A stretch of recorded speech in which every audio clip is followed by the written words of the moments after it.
All right, dude. First of all, you get called up. We were supposed to do this on Tuesday. Yeah. What was that moment like for you? Second time you got called up, right? Second time, yeah. So what was that moment like for you? It was. I mean, it was super spontaneous. I think that made it much better because we were flying back from Salt Lake on Monday, and as soon as we landed at like 5. Then I got a call from my manager, which he was in the flight with me, and it's like, hey, so yeah, you're getting called up. You get your bags and go to Bush. We flew to Hobby. Go to Bush real quick because your flight leaves in 2 hours. So I'm like, oh wow, like I'm like running around like stressed but excited, stressed about getting my bags. If I'm gonna make the flight, but it was a different experience from last year. Last year I made the opening day roster, and this year was like this, right? Did not expect it, so it was cool. I mean, we just got back from San Francisco last night, so yeah, it was cool. So when you get called up, what's the biggest difference outside of the baseball aspect? Mm-hmm. Like, what's the best part of being in the bigs? Is it the hotel, the flights, the spread in the clubhouse? Like, You name it, all the above. It's a little different, a little upgrade from the minors, but it's just all that. The way you get, man, the way you get treated, like the way everything is just so easy for you. Like they make playing baseball just your main thing to focus. Like you don't have to worry about anything else. But yeah, spreads the food is a little bit different than in the minors. What do you get in the minors versus what you get in? Oh, minors, it's when we're on the road. Although in Sugarland, they do a very good job of feeding us. We have a kitchen, we have chefs. Like they do a really good job of feeding us. But in the road, so yeah, man, Tuesday Chipotle, that's a given, and just our dietitian just tries to get creative with what to get us for post game, like different foods, like let's say we go to El Paso, we eat a lot of Mexican but good food, but then we go to some places that they don't have much variety, so it's like you get tired of it. But there's some places that have better food or better spread than others. Who's got the best spread that you've had? El Paso, just because of the Mexican food, man, Yeah. it's good. Although Salt Lake had really good restaurants, our dietitian really did a good job of finding like good spots. You've got a pretty wild story coming to America playing ball. Yeah. By the way, English nails. Thank you, appreciate it. How did that kind of come about? How'd you learn English? Well, when I moved to the States, I was 16, and my host family, they didn't speak any Spanish, right? So I put myself in that uncomfortable situation, which was, dude, I gotta learn how to communicate, right? And I was going to school. Not very many people spoke Spanish, but I also made it a conscious effort of not going to find people that spoke Spanish. Like I wanted to throw myself out there, which it was hard. I mean, I had no confidence in myself because I didn't speak the language, but I was trying. And also, I mean, all the books I read, the shows I watched, movies, always tried to watch them in English with subtitles so I can like follow along and just learn it. What shows taught you English? Man, just kids shows. I was 16 years old. It's SpongeBob, like just a bunch of kids shows, man. And also movies. Like I rewatched the Rocky movies a lot, and my favorite movies of all time. So I just rewatched them 1 through 6, right, and just in English. So just follow along, and then just speaking, just trying to speak it. I mean, I probably sounded very dumb back in the day, but it helped me a lot. Take me through the decision to come up to America, 16 years old, leave your family, and be like, I'm going to chase this, what probably people thought was a wild, crazy dream. Yeah, I mean, even myself, I thought it was, for a long time, I thought it was a wild, crazy dream. But I wanted to take another route, which wasn't the correct route for Mexican baseball players. Because like, all we know is you got to sign with a professional contract with the Mexican team. You got to perform they send you to different leagues at age 15, 16, and if you perform well and a scout likes you, you will get signed, right? But they take away their education, and that's something that my family always prioritized. They did not want me to do that, and obviously, like I was upset because I saw kids that I played with or against that I knew I was better than them, but they were getting signed by Mexican professional teams. And I wasn't getting signed. I wasn't getting any love from them. But little did I know that when those teams approached my dad was always like, no, like we were gonna prioritize education, and the idea come to start, and now to this day, my mentor, hitting coach slash my second dad, Luis Valenzuela, met him when I was 12 years old, and he started like throwing the idea of, hey, I can help you guys go to the States and, go to high school and see if we can get a college scholarship. And he hooked it up with the family, and the rest is history. I mean, it's the best decision I could have made.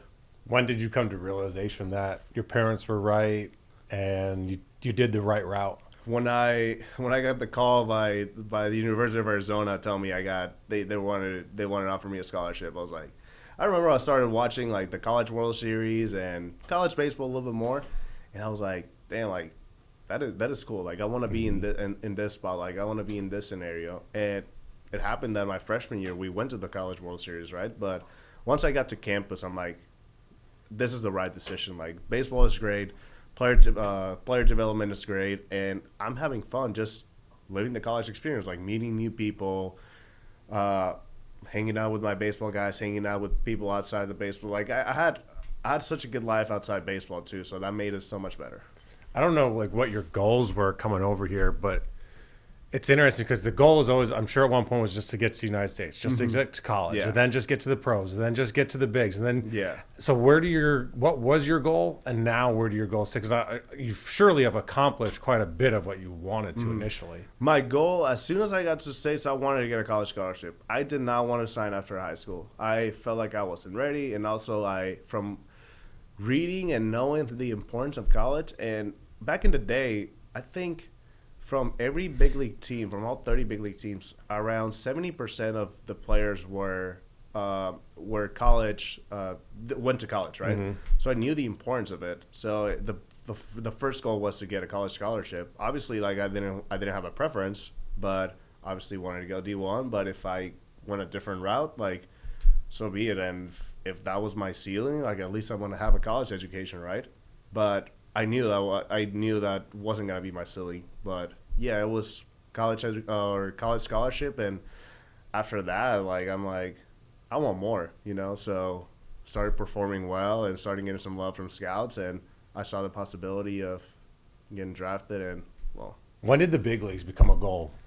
It's always been a dream, right? It's always as a little kid. Like, I mean, I had that dream. That dream got dumped on real quick. No, it's always had that dream, but my junior year of college, I really like, and also that this goal, it was due to the preparation, the work ethic I had, the people around me, and just seeing like seeing the competition, right? I was like, I think I can make it, right? I just need a shot. I just need an opportunity, and thankful for the Astros. They drafted me in the 2018 draft, and I think my junior year in college became like a strong goal. Like, all right, I'm gonna go all into this, right? So, when did you think that you had a chance to get to the bigs? Like, when were you like, all right, I'm gonna get this?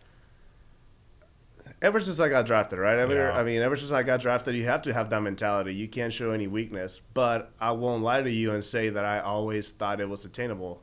There was some days and some seasons that I was like, I don't know if this is even a possibility anymore. But in 2021, which I broke my jaw, missed two. How'd you do that? I got hit by a baseball. At the plate? No, it was catching, man. It was catching. Foul ball?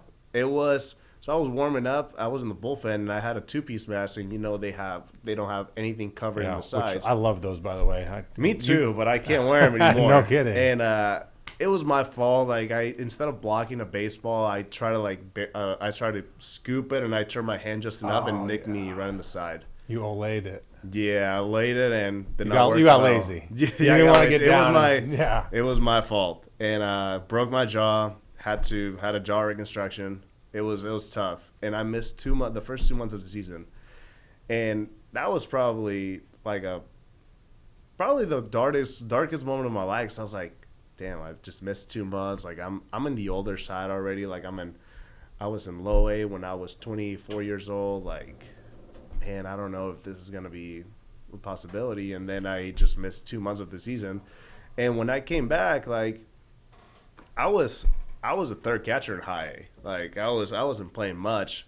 And then an opportunity came in double A, which somebody got hurt. They called me up, but I wasn't catching. I was just there for backup, basically. Mm-hmm.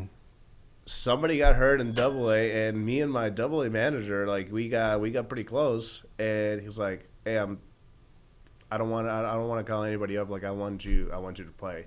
So I started playing second base. Like, that was how it started. I started playing second base, man, and I started performing very well. I was getting to catch a little more, and then one of our catchers got called up, so I was getting more playing time behind the plate, and I was performing very well, especially hitting. So after that, like, I finished with a strong season, 22, carried that same momentum, had a really good season, and 23, I mean, had a good spring, and like I told you before this, like, I made opening day roster. It was cool. Like, everything, like, I remember the times that I was like, I don't know if this is gonna be even possible. It just makes it so much better, you know. When you broke your jaw and you're going through that time of I don't know if I'm ever gonna make it, like, what made you stick with it? What made you not quit? The people around me, especially my dad, Luis Valenzuela, my family. Like, I said I'm gonna put all in, right? I'm gonna go all into this, and if that's my ceiling, and that's where. If that's where I got, right? But I wasn't gonna go down without at least giving it a shot, at least giving it a fight. So, and it happened that, I mean, that darkest moment of my life ended up being what turned my career around. Just because after that, I was just more grateful of, hey, this can be taken away like this, right? So might as well just enjoy it. Even it's easier said than done, but that was always in my head. Like, I'm enjoying the moment. I'm enjoying where I'm at, playing or not. Like, I'm just gonna enjoy my journey, and that translated to performance, and that translated into me being a big leaguer. What's going through your head when you're in the big leagues, just sitting in the dugout during the game, just taking it all in? Like, how many times can you just take it in versus you're ticked that you're not playing? Because I'm sure that switch will flip eventually as well. It was surreal. Like, there's no words to describe it. I remember when Dana Brown told me the news, like, I started crying, like, right on the spot, and it's just a roller coaster of emotions, and I don't know how to describe it in words. And honestly, it did not hit me until the first road trip. Like, the first, like, taste of being a big leaguer, like, traveling. Like, I was like, damn, this is the big leagues, right? But yeah, it's just a surreal moment, and cried, and then called my family. I was like, I'm not gonna cry in front of them. Like, I'm gonna be strong, and no, we all started crying together. So it was cool. When you mentioned about this is the big leagues traveling, what's like the number one thing? Like, is there a mitt on your pillow? What is it that is just the best part? I remember I was talking to Jeremy Pena, right, and I asked him, like, hey, so where did I take my suitcase? It started with the suitcase, and he goes, no, just park, just leave the suitcase by your car, and you'll get it in Minnesota in your room. I'm like, what do you mean in your room? Yeah, like, it's gonna be waiting in your room for you. Like, in the lobby, like, they're gonna give it to me. No, just don't worry about your suitcase. Then we fly. I mean, charter, like, great food in the plane, like, no peanuts from United or Southwest. And yeah, I got to my room, and my suitcase was waiting for me in my room. So I'm like, wow, like, he was right, like, he was legit, like, just wait till your room, and the suitcase is gonna be there. But that's just a funny story that I did not believe him, but it was true. Like, and those little things that I mentioned, like, they just make it so much easier for you to focus on just baseball. Like, you don't have to worry about anything else, right? Did you ever have to, like, hold yourself back, like, when you were in the clubhouse, like, trying to FaceTime your friends or take videos of the guys or anything like that? Just the amenities? I was always very conscious about that. The biggest thing for me was, I mean, I see Jordan Alvarez right next to me, Altuve, like, Bregman, like, talking to all these guys. Like, I'm in the same clubhouse as all these guys. I'm like, all right, like I'm not a fan. Like I'm on the team, right? Like I'm here to do my job and help this team win. Mm-hmm. So I think that was the hardest part. Like, it's just like realizing and hey, like I'm in the same team as them. Like I belong here, right? I'm not obviously like I respect their careers, like I idolize them, but just like okay, I'm here. I'm gonna do my job and I'm gonna help all these guys win as much as they want to help this team win too. So I think that was the hardest part. What was your moment in a game when you're like, damn, this is different than AAA? Like these guys are just a little bit better. Remember doing my scouting report for Minnesota. So I was told that I was gonna get the start on April 5th, which was my dad's birthday, and my family was there. I was making the scouting report, and I'm like, Byron Buxton, Carlos Correa, Max Kepler. I'm scouting for these guys that I've been watching them on TV, right, and played the show with them. So I remember my first at bat, it didn't really hit me yet. It hit me the first inning that I caught at home. That's when my heart really started racing. And the first it all soaked when I blocked my first ball. I remember I blocked my first ball. I'm like, okay, I've done this a million times. I've done this. I know how to do this. Just go out there and play the game. Yeah, once you start reacting versus thinking, that's when it also. I mean, at any level, whether it's playing quarterback, the first time I would take a hit, it's like, right, we're good. Like, we're good right, here. Yeah, like it's all the same type of stuff. How much of a responsibility do you feel as a catcher especially when you get called up, being like this is for real? Their start is in my hands. I need to study 10 times harder. Yeah, I need to let them know, but at the same time, they've been here forever. I don't want to tell them something that they're not comfortable with. Like the responsibility as a catcher in the big leagues is huge. It is. I mean, you take control of the whole game, right? And also, I felt like I didn't do a lot more than what I did in the past because in 22, I remember we started implementing a scouting report for the opposing hitters, right? And a detailed scouting report. So I had that practice in all 2022, and I took pride of it because the pitcher's success is my success too, right? And if the pitcher fails, like I see it as my failure. So I always wanted to be the best prepared that I can before every game in AA. And the pitchers, the difference is the pitchers in the minor leagues are still new to the scouting report. They still more times than not trust the catcher, and in the bigs they have their own plan. Like they do their own research. Now we're doing a much better job in the minors of implementing that to the pitchers and just telling them, hey, just take a look, right? But I was just the same scouting reports, same information. I had a baseline of how to attack each hitter, and every time we play, we have before every game we have a pitcher and catcher meeting, and it was more of a ideas like, hey, I see that this guy struggles with this pitch. This can be the kill pitch. Let's avoid this pitch. And it was cool because we had the same information, right? So I felt like I don't have to do more. I just got to keep doing what I've been doing for the last year, right? So that was a cool moment. Martin Maldonado was famous for the amount of studying that he had. Pitchers love throwing to him. Yeah. Part of the reason he's not on the roster today is because pitchers will want to throw to him every single time just because of how prepared that he is. So they had to have him out of the clubhouse. Did you learn anything particular from him? I did. I mean, he would call us to his room. He would call me and Yiner to his room on the road and just do scouting reports together. We did. He used different techniques. I'm more of a visual guy. Like I like heat maps. He likes numbers. So I would be next to him writing my scouting report based on heat maps. He was next to me writing based on numbers. But I would always obviously take a peek, like, okay, oh, I missed this. See his notes, and then just compare notes. And after we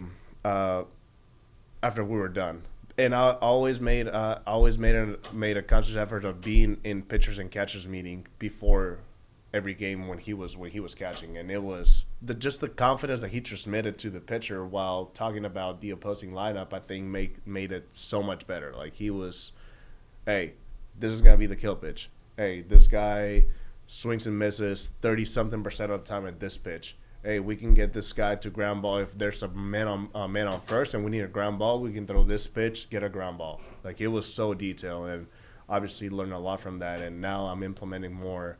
Okay, I have my heat maps, I have my visuals, but now if we get into a jam, what is my go-to pitch? So now I go to the system that he used, and just go from there. And then there's the mental side of a catcher. Yeah. So as a pitcher, I was not very good, clearly. Hence, I'm here talking to you about pitching at one point in my life. But I needed a catcher that would hype me up. Like, he was my damn therapist out there at times. Like, I don't care if my curveball was flat. Tell me it was nasty. Yeah. Like, tell me how good I am today. It's funny that you mentioned that, because as a catcher, you got to know your pitcher's personalities, right? You got to learn which pitcher you have to hype up, which pitcher you have to get on them, and which pitchers you have to like just give a pat on the back and be like, hey man, we're good. Yeah. So I think that's one of the beauties about being a catcher, just learning the different personalities. And funny they mentioned, like last week, I don't know if you've heard the name AJ Blubaugh. Yeah. Followed him down in spring training. Yeah, great dude, great pitcher, and me and him have gotten really close. And he's one of the pitchers that he needs the tough love, right? So I remember we got into a jam in the fourth, and I'm like, they got somebody warming up in the pen. I'm like, man, I want you to finish this inning. Like, don't let the manager take you out. Finish this inning, but with other words, right? Yeah, other words that I can't use. Yeah. And he ended up striking the two next guys, the next two guys, right? And that you build that with trust. You build that with just hanging out with the guys, getting to know them, and it was just funny. It was just a funny example. Now that you mentioned, like, you needed hey man, that was nasty, even though it was flat, and it was just like that. But yeah, it's just knowing knowing your pitchers, knowing their personalities, knowing how to get the best out of them. Like, every body movement a catcher makes, I would read into if I wasn't having a good day. Like, if he shakes his head, like, what the hell is this guy doing? Bro, I don't want to see that. I can't see that right now. I need you to tell me how good I am. And, like, you pumping up AJ, I can feel it now. Like, I want to run off the mound and be like, I was like, grab you by the chest protector and be like, that was all you. Like, I don't know what it was, but all you. You get credit for those 2 outs. Yeah, and it's like, and also, as a catcher, I'm a very passionate guy. Like, I'm a very emotional guy, and something that I struggled earlier in my career was not letting my emotions take control and not showing my emotions. Yeah, that's tough. So it is tough, and I've run into times, even nowadays, and I'm like I'm showing a little too much emotion, and now I'm conscious, and I'm like, okay, just reset. The pitcher needs you. The team needs you. Let's get back on, right? But I have to really make a conscious effort now that you mentioned, like, that you paid a lot of attention of the catcher movements and the catcher's body language. So I know now that it's something that really affects a pitcher, right? So, and a whole team. Like, as a catcher, everybody's looking at you. Like, outfielders are looking at you. Infielders are looking at you. So you have to be so emotionally strong and, like, just neutral, like, or positive. And the catcher knows everything too. So, like, if something's wrong with the pitcher, the catcher knows, and then one, a hitter can see it, 2, the fielders can see it, and 3, even worse, the pitcher sees. Like, dang, if he sees it, you can't bury the pitcher with your body language. And it's coming back to being emotionally strong and emotionally neutral, right? Yeah, like, just complete plant face. Like, it reminds me of, like, Eli Manning or Jay Cutler, and they, like, fans get on and they show no emotion. It's like, there's a reason, man. Like, you got to go in that huddle even keel after every single time. You can't get too high and you can't get too low. It's the same thing with a catcher. Just like Martin Maldonado. Even times when we were not doing great, like, you see the same him. And when we were doing great, you see the same him, right?